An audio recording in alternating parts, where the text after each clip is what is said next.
안녕하세요. 또 오랜만이 됐네요. 일로 인해서 되게 무기력했었거든요. 아직 결론이 난 것도 아니에요. 근데 저 스스로 정리해보는 겸이자 그러면서 또 할 말이 굉장히 많은 것이 일이잖아요. 그래서 저는 저대로 또 느끼고 행동해야겠지만 여러분도 같이 생각해 보실 수 있으면 좋겠다. 그런 느낌이 들어서 한번 영상으로 다뤄보기로 했어요. 네, 왠지 맨 처음에 이걸 그냥 말하고 싶었어요. 저는 이게 오늘 저의 완전 주제는 아닌데 항상 생각했던 거거든요. 출근 시간대 지하철 이상하지 않아? 그 시간 안에 가려고 스스로의 몸을 낑겨서라도 구기고 집어넣어서 그 콩나물 시루가 되어서 실려가죠. 그리고 도착지가 돼서 틈 없는 그 계단에 사람들이 올라갈 때 저는 기분이 제일 이상하더라고요. 내 눈앞에 계단이 꽉 차 있어. 정말 틈이 없는 계단을 사람들이 같은 시간대에 왜 그 러시아워가 있어야 되는지 모르겠는데 그게 너무나 당연시 됐잖아. 출퇴근 시간마다 막히고 꽉 차서 이동하는 사람들을 보면 왜 노예라는 생각을 안 하지? 이 생각이 들어요. 거기에 껴있는 내 모습을 보건 내가 그걸 보고 있건 굉장히 노예화되어 있다라는 게 너무나 느껴지는데 왜 아무도 이거에 이의제기를 하지 않지? 라는 생각이 좀 되게 많이 들었었어요, 원래도.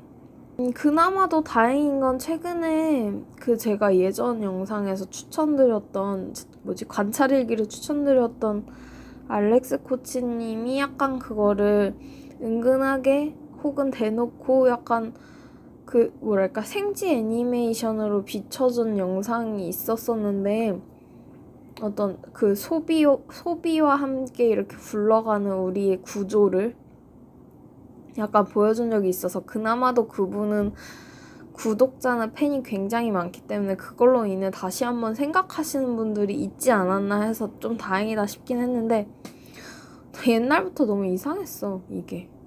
그래서 이걸 한번 얘기해주고 싶었고 그냥 저는 일에 대한 전반적인 걸 얘기해보고 싶어서요.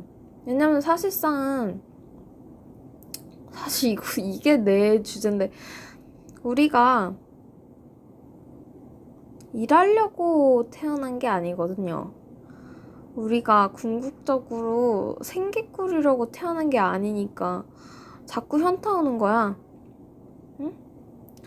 그게 되게 말이 안 된다고 생각하겠죠. 어떤 지금으로서는 어떤 이런 생계 기반에서도 살아남을 수 있는 게 인생이라고 생각할 수 있지만 아니요. 아니요. 진짜 결론부터 말씀드리면 진짜 상식적으로 생각해봐요. 제가 좀 많이 그러니까 제 선에서는 사람들에 따라서 깨달음의 의미가 다 다르겠지만 저는 제 정체성을 좀 알고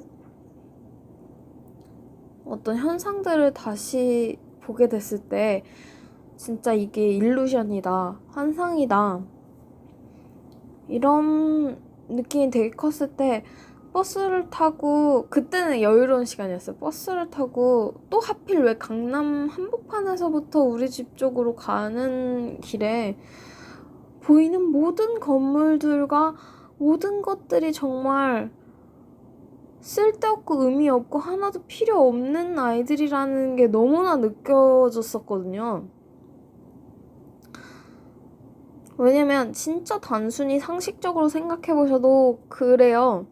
우리 주변을 지금 둘러싸고 있는 모든 것들이 소비를, 그러니까 사실상 과소비를 창출시키려고 일을 하러 가고 그 일한 돈으로 소비를 해요. 그런 악순환의 구조를 갖고 있어요.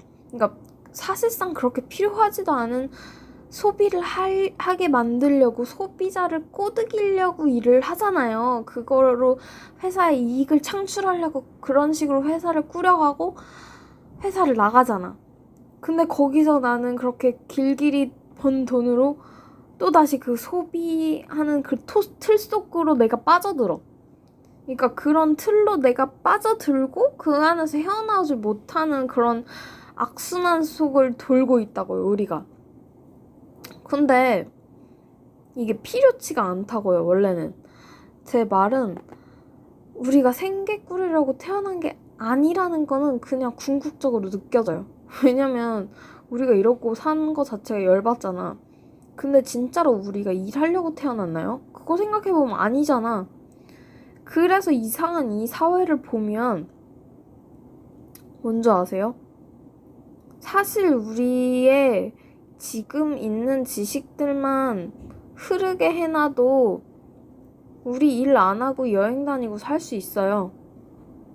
그게 사실 법이 우리를 지켜주는 것처럼 보이잖아요. 되게 지금 이 분리를 경험하는 거에 있어서 뭐 지적 재산권이라든지 저작권이라든지 이런 것들로 소소한 소시민을 지키는 것 같잖아. 근데 그러니까 얕게만 보면 그런 것 같아. 그 지금 진짜 물질 기반 현실에서는 그렇게 보여요. 그게 맞는 면도 있고. 근데 사실 진짜 분리를 경험하는 그 맥락이 아니라 진짜 우리 모두의 가슴이 트이는 그런 시즌이랄까? 진짜 모두가 모두를 믿을 수 있으면 법이 필요 없거든요. 그러니까 어떤 면에서 보면 법이 우리를 막아내고 있는 게 많아요. 그러니까 이렇게 얘기하면 또 되게 이상하게 들릴 텐데, 그러니까 법으로 지식들을 막아놨잖아. 지식들이, 그러니까 법이 또 문제다 이거보다도 지식이 흐르지 못하게 해놨잖아. 지식이 돈 주고 사야 되는 게 됐고, 지식이 옆으로 흐르지 못해. 우리는 전공 이런 식으로 해서 하나의 그런 지식 분야가 깊이 있게 파고든다고는 하지만, 그렇게 해서 끊임없이 연구는 해놨지만 이게 옆으로는 흐르기가 쉽지가 않게 돼 있단 말이에요. 무슨 말인지 아세요? 그러니까 이게 누구나 쉽게 접할 수 있게 만들어지면, 이게 더 융합이 많아지면 지금 있는 것만으로도 충분한 기술들이 많고, 우리가 그 틀 속에 빠졌다라는 게 중요한 거고요. 우리가 뼈 빠지게 일하지 않아도 지금 있는 지식만 흐를 수 있게 하고, 모두가 진짜 하나의 가슴이라면 법이 필요 없거든요. 법을 다 까고, 왜냐면 우리가 놀고 먹게 한다고 공부 안 할 것 같지? 그게 아니라 진짜 더 자유롭게 하면 다 더 공부하게 돼요. 그러니까 우리 맥락에서 그 교육 쪽에서의 말하는 공부만을 공부라고 하는 게 아니라 자기 분야에서 공부를 진짜 추구하게 되어 있고, 그 사람들이 순수한 열정으로, 그러니까 뭔가 어떤 직위나 명예나 돈을 바라지 않고 진짜 평안한 상태에서 좋은 마음으로 긍정적으로 그거를 하고 싶어지게 돼 있어. 그렇게 되면 사실 더 많은 개발과 발전이 있을 수밖에 없고, 사실 우리는 그런 걸 해야 하고, 우리의 역할은 원래 지구 관리자가 본연의 역할이야. 그래서 우리가 하루하루 먹고 살려고 그거에 애쓰는 자체가 낭비고 이상하다고 이렇게 말하고 있는 나조차도 지금 아둥바둥해요. 그러니까 나의 잊혀지가 너무 열이 받으니까 무기력해진 거지. 근데 네, 저도 그 틀에 갇혀 있어요. 하지만 같이 생각해보자는 거예요. 왜냐면 의식적으로 이렇게 나눔으로써 확장되고, 이렇게 의식이 하나하나 건드려지는 자체가 의미가 있다는 건 아니까, 나도. 그리고 저도 이렇게 말함으로써 내가 한 번 더 틀에 가려다가 다시 나를 자각하게 되는 경우가 많거든요. 어쩌다가 이 얘기까지 나왔냐? 원래는 이 얘기 하려고 그런 게 아니고 저의 개인적인 요즘의 이 어린이 같은 하지만 꽤나 자각거리를 얘기해 주려고 그랬단 말이에요. 아유, 이것만도 지금 10분이 지났어. 아무튼 그냥 좀 뭐랄까, 지금은 되게 큰 맥락에서의 울분을 터트린 거고, 요즘 아주 최근에 밀접하게 작은 맥락에서의 울분을 터트린 저의 얘기를 해드릴게요. 무기력했어. 근데 그게 알고 보니까 일이었어. 내가 이 일에 대해서 무기력을 느꼈던 게 3가지가 있는데, 나의 아이덴티티에 대한 것과 인사부, HR에 대한 분노와 그리고 같이 지내는 동료들 간의 관계에 있어서의 그런 것들이었는데요. 아이덴티티에 대한 것이란 건 그거예요. 저도 옛날에는 이게 되게 당연하다고 생각했어. 특히 나는 직업이 내 가치라는 생각이 되게 컸었어요. 우리나라 지금 사람들 대부분이 그렇듯이. 그리고 저는 특히나 엄마까지도 일을 하셨었기 때문에 이게 되게 컸어. 나의 아이덴티티가 직업과 되게 결부되는 느낌이 컸었는데, 사실 이거를 깨고 나서 지금 하는 일로 갈아탄 게 있거든요. 그러니까 원래는 제가 공부를 하다가 그거 그만두고, 그러니까 정확히는 제 정체성을 느끼고, 이거는 아니다 그만두고 뭔가 처음으로 사명이라고 느낀 게 이거 유튜브를 완성하는 거였으니까, 사실 이거에 집중하려고 지금의 일을 시작했던 거거든요. 뭔가 계속 공부하면서 힘들었기 때문에 힐링하고자 한 것도 있고, 어쨌든 지금 당장으로서는 머리를 비우는 게 중요했으니까.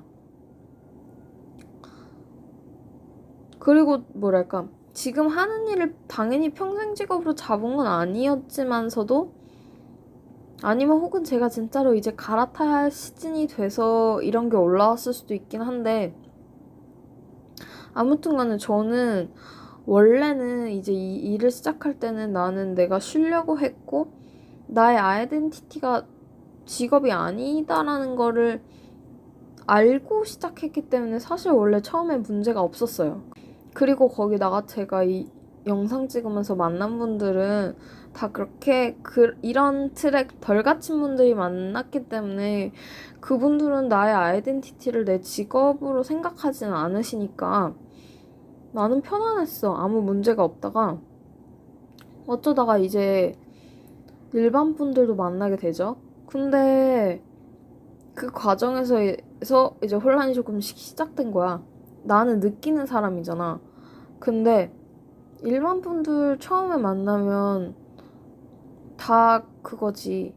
물어보는 게 그거야. 하시는 일이 뭐세요? 이거잖아. 그런 과정에 있어 사람들은, 물론 그 사람들은 어쩔 수가 없어.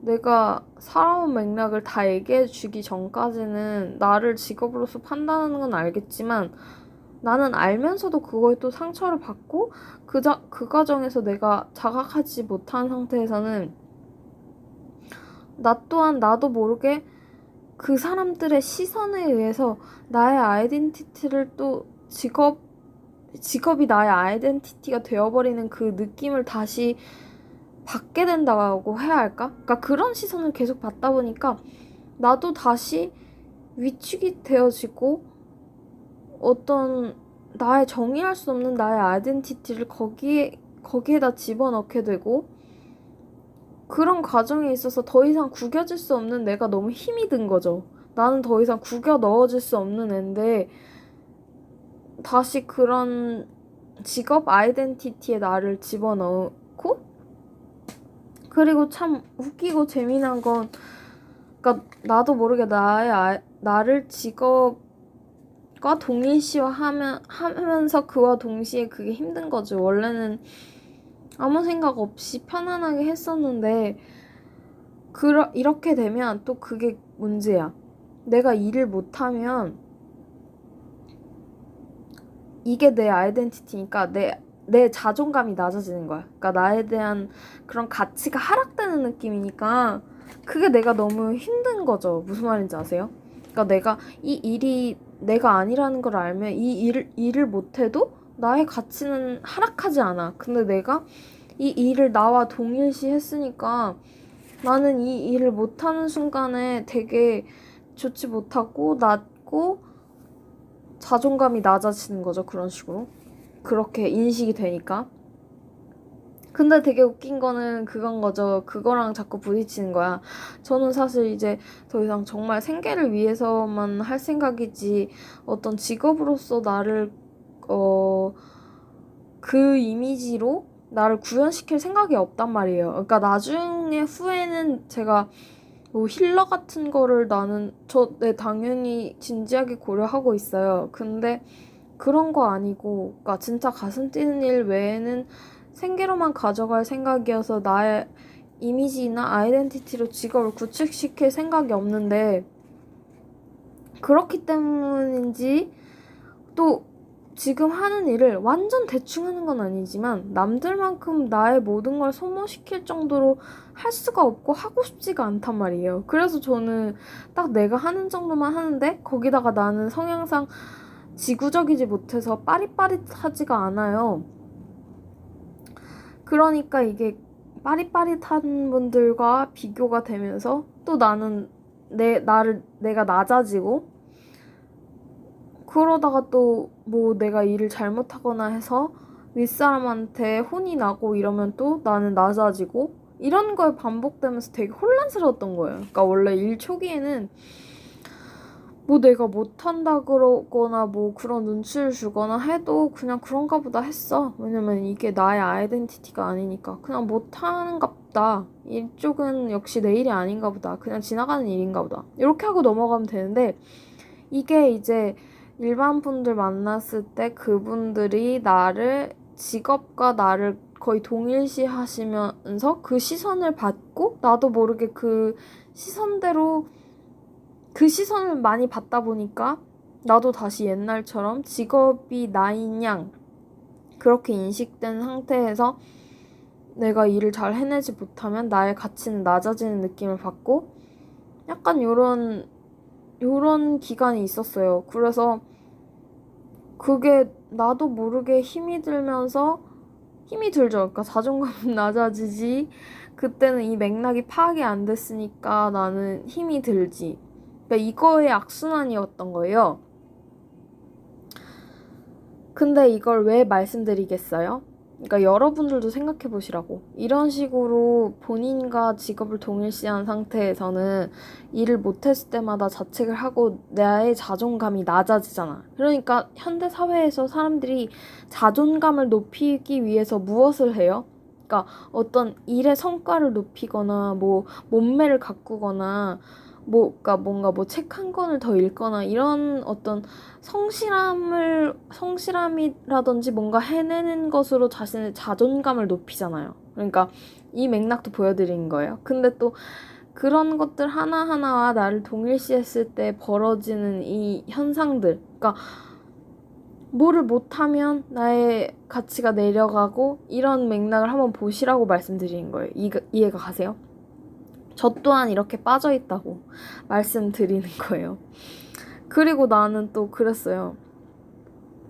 중간에 회사 교육이 있어서 본사를 갔었는데 이거에 되게 열이 받았었어.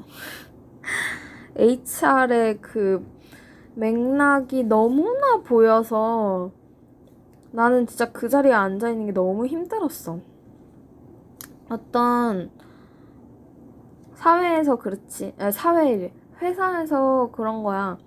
이익 창출하는데 기여하지 못하는 사원들의 모습은 옳지 않다고 여겨지고 그런 모습들을 일부러 풍자하거나 함께 비우는 듯한 분위기를 형성시켜서 그거를 학습시켜.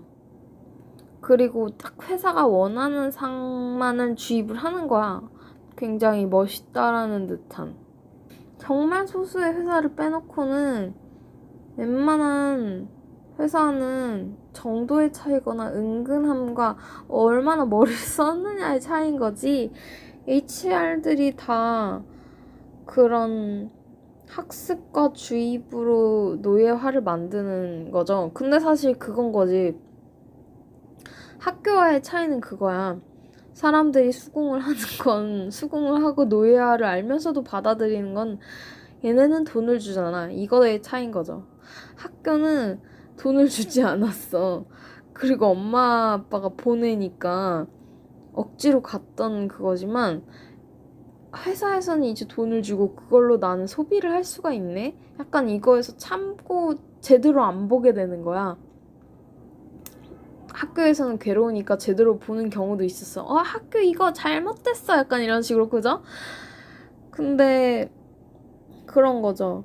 회사는 알면서도 헤어나올 수 없는 게 있지만 그 소비 패턴을 보라고 그것까지 봐야 헤어나오죠. 그거 자체가 잘못됐다는 걸 봐야.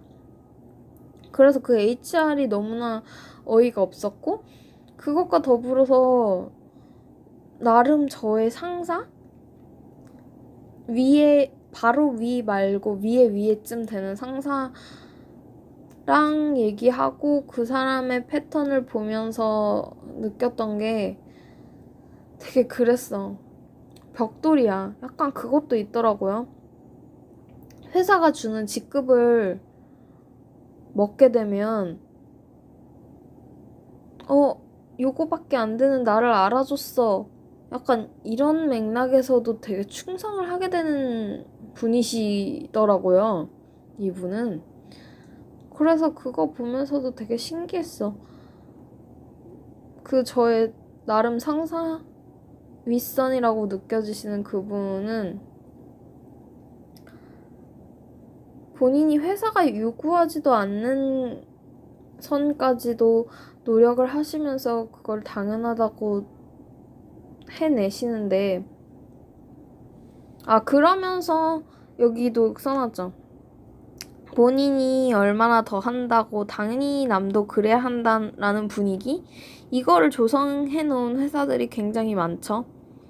그리고 대부분이 위에 가실 분들은 사실 위에 간 이유가 그거지. 위에 갈 때까지 남아 계신 분들은 사실 이거를 수긍하신 분들이란 뜻이죠. 거기 직급에 위에 갔다라는 뜻은.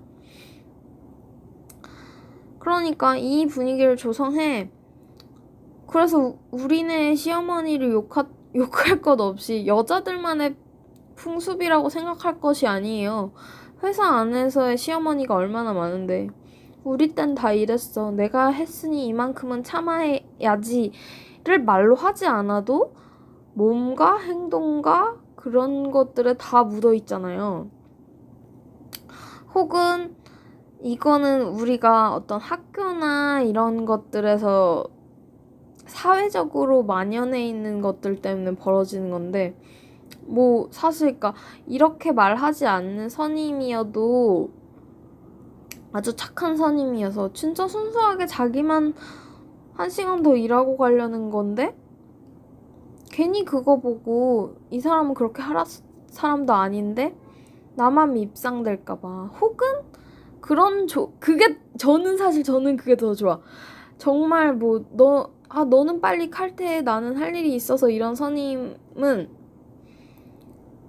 그 사람한테 밉상보다도 그렇게 좋은 사람이니까 같이 일해주고 싶은 것도 있고 더 잘 보이고 싶은 거야. 그래서 약간 개인적으로는 그래요. 이래서 더 잘 지내고 싶어서 악순환인 게 많은 것 같아. 그러니까 이게 작은 맥락에서는 1시간 정도야 같이 일해줄 수 있고 그러니까 앞으로의 그런 좋은 관계를 위해서 해줄 수 있는 거 아니야? 그게 더 좋을 수 있어. 근데 아주 큰 맥락으로 가면 사실 우리가 궁극적으로 해야 할 일이 아닌데 그런 식으로 조금씩 하려다 보면 일만 하게 되는 거죠. 일에만 빠져 있게 되는 거지. 그러한 좀 괜찮은 관계를 위해서 희생을 하다 보면 작은 희생도 그게 나중에는 불어나는 거죠. 그게 당연시되고. 근데 사실 우리가 잘 지내고 싶은 거 솔직히 회사라는 데서 물론 있죠. 좋은 동료를 인간적으로 정말 인간의 인간대로 가져가면 좋지만 일 때문에 잘 지내고 싶은 게 많잖아. 근데 그게 꼬이고 꼬이는 거야. 그 맥락이. 그래서 그냥 그런 악순환의 고리에 빠져드는 거죠. 그리고 저 개인적으로는 되게 그러니까 일뿐만이 아니라 괜찮은 사람이라고 여겨지는 사람한테 잘 보이고 싶고 잘 하고 싶은 거에 대한 경계가 저는 많아요. 원래는 저는 그냥 개인주의라서 별로 다른 사람들 신경을 안 쓰는데 일단 내 사람이 되면 내가 소중하게 생각하는 사람이 되면 그 사람 눈치나 그 사람은 되게 많이 신경 쓰거든요. 근데 그로 인해 나도 모르게 나를 희생해. 근데 아무리 괜찮은 사람이어도 나보다 상이어서는 안 된다라는 거예요. 그러니까 이게 일의 맥락에서 뿐만이 아니라 근데 저도 이 고리에 빠졌던 거죠. 그러니까 이런 고리들을 보시라고요. 이런 거를 그리고 저는 특히 또 이런 게 있어. 또 이런 친구들이 그런 건 많을걸? 오히려 일반 분들도 그럴 수 있지만 일반 분들은 덜 할지 그러니까 그럴 수도 있는데 오히려 우리 같은 친구들이 더 하다고. 왜냐면 우리 같은 애들은 지구 적응 잘 못하는 스타일이라서 사회생활 적응도가 낮기 때문에 이게 되게 신경 쓰여. 그래서 사회생활 못하는 이미지로 낙인 찍힐까봐 더 바리바리 하는 게 있어. 물론 다른 분들도 당연히 그렇겠죠. 이렇게 행동하지 않으면 되바라지고 예의 없고 이기적인 사람이 될까봐. 그것도 있고 이제 일할 때 저는 이것도 되게 힘들었어요. 이건 또 개인적인 거죠. 이런 친구들한테는 그럴 수 있어. 가십거리들이 그러니까 동료라고 그런 관계에 있어서 잘 지내보려고 그러니까 처음엔 가십을 할 수 없지만 얘기를 하다 보면 그게 그런 게 있어. 동료끼리는 또 너무 깊게 파고 들어갈 수가 없으니까 가십을 데려올 수밖에 없는 거야. TV나 게임이나 뭐 연애나 이런 걸로 가게 되는데 난 또 그런 걸 되게 안 하는 스타일이니까 그런 얘기를 그거에서 느꼈어요. 진짜 철저하게 내가 하고 싶은 것만 하다 보니까 이런 얘기거리들이 없더라고요. 근데 또 나는 인복이 많으니까 같이 일하는 동료들이 그런 나를 약간 존중해. 그러다 보니까 그 어색한 공기 속에서 제가 그걸 느꼈어요. 오랜만에 그랬어. 이래서 내가 얘기를 하려고라도 TV를 봐야 하나? 게임을 해야 하나? 약간 이랬어. 왜냐면 내가 옛날에 일반 친구들하고도 그랬거든. 내가 진짜 할 얘기가 없어서라도 할 얘기 하려고 연애를 해야 되나? 그때 완전 관심 없을 때였는데 그때는 친구들 때문에라도 연애를 해야 하나? 그러니까 약간 이러면서 그때 이제는 컸으니까 그게 보이는 거야. 세상이 이런 식으로 굴러가는구나. 그러니까 그냥 사소한 얘기거리 그 공감대를 형성하기 위해서 어울리려면 그런 중독거리들에 빠질 수밖에 없는 그런 또 순환의 고리가 하나 있는 거야. 이해가 가세요? 되게 작은 맥락 같지만 작지가 않단 말이야, 이게. 그러니까 결국에는 그들과 공감하려면 그 가십에 빠질 수밖에 없어. 빠져야만 해. 그걸 어느 정도 향유를 해야 어울릴 수 있게 만들어 놨기 때문에. 근데 하지만 나는 절대로 이제 더 이상 그거에 빠질 생각이 없고. 그래서 이런 맥락에서 나는 뭐랄까 약간 일하는 데에서도 겉돌고 일도 그렇게 엄청나게 잘하지도 않으니까 근데 또 잠깐 사회생활을 하면서 일과 나를 약간 동시하면서 자존감이 낮아지고 그로 인해서 무기력을 경험하다가 지금에서 헤쳐나왔습니다. 그러나 변화된 건 없습니다. 결론은 그거예요. 하지만 이렇게 자각을 하는 건 굉장히 다르다는 거 알거든요. 제가 알면 방향을 내가 틀 수도 있고 이렇다라는 자각 의식을 하는 게 진짜 큰 관점에 반영된다라는 건 알거든요. 그리고 이렇게 본다라는 자체가 눈을 크게 뜨고 있는 것이고 내가 원하면 언제든 변화할 수 있고 변화시킬 수 있다라는 거거든요. 근데 이걸 안 보고 있으면 계속 물 위에 동동 떠 있는 거야. 어디 있는지 모르고 바다 한복판에. 그런 느낌인 거죠. 그러니까 이런 식으로 별거는 아니지만 큰 별거인 거를 공유해보고 싶었어요. 이거 들으시면서 솔직히 많은 생각이 드실 거란 거 아니까. 네, 그래서 한번 공유해보고 싶었습니다. 오늘도 시간 내서 들어주셔서 너무 감사합니다.